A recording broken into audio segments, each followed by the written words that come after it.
Hey everybody, this is Brian. Welcome to the 22nd C# tutorial. Once again, we're going to make a Windows Form application.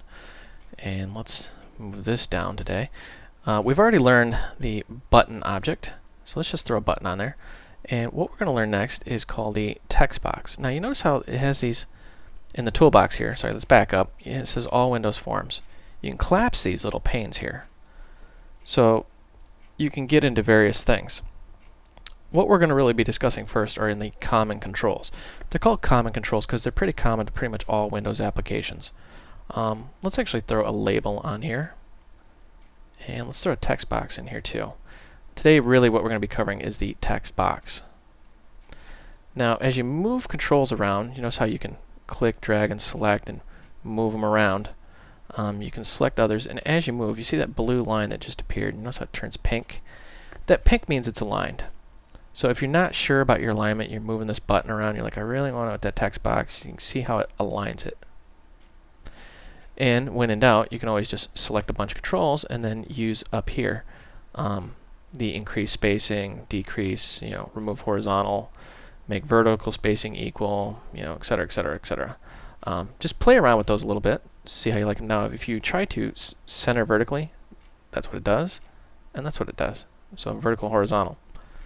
Pretty simple. I'm just going to move these back up here, and let's resize our form a little bit. Now, let's actually just take this button. We're going to copy and paste that on there. Yes, you can copy and paste objects. We're just going to play around a little bit here. Let's just make something really goofy. Oops, if you're wondering why it changed to 4, I got my gaming mouse hooked up. Sorry about that. We'll say set time.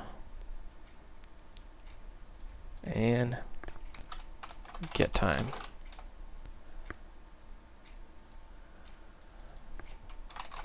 Time is, I'm just kind of whipping through here. If you're wondering what a label is just quite literally a control that displays text. You can do other neat things with a label, but it's beyond the scope of this tutorial.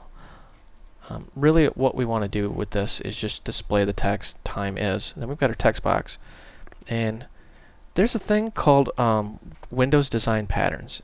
You notice how it looks much better if it's like that.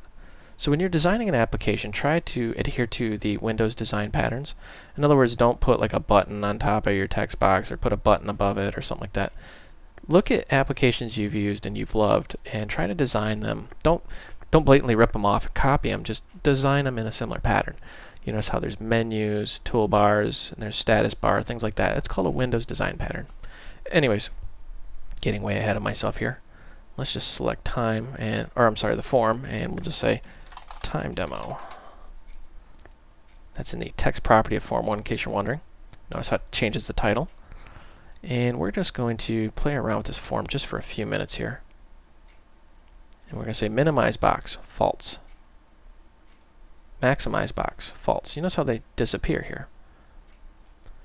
Now when we, actually let's do the startup position, make it easy on us, center screen.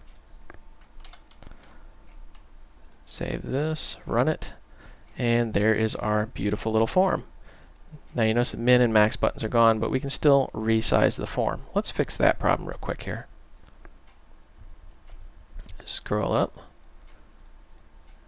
And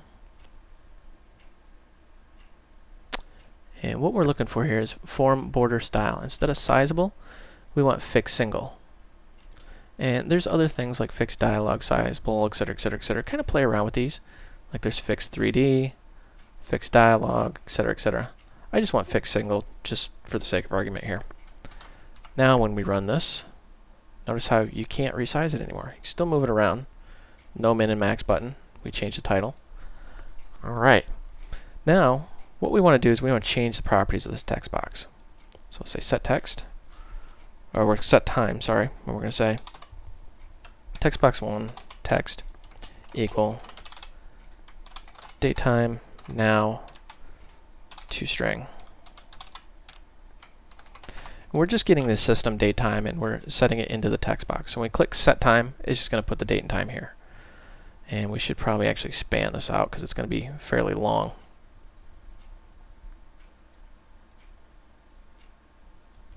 And get time, we're just going to display a message box. We're going to say message box show text1, or I'm sorry, textbox1.text.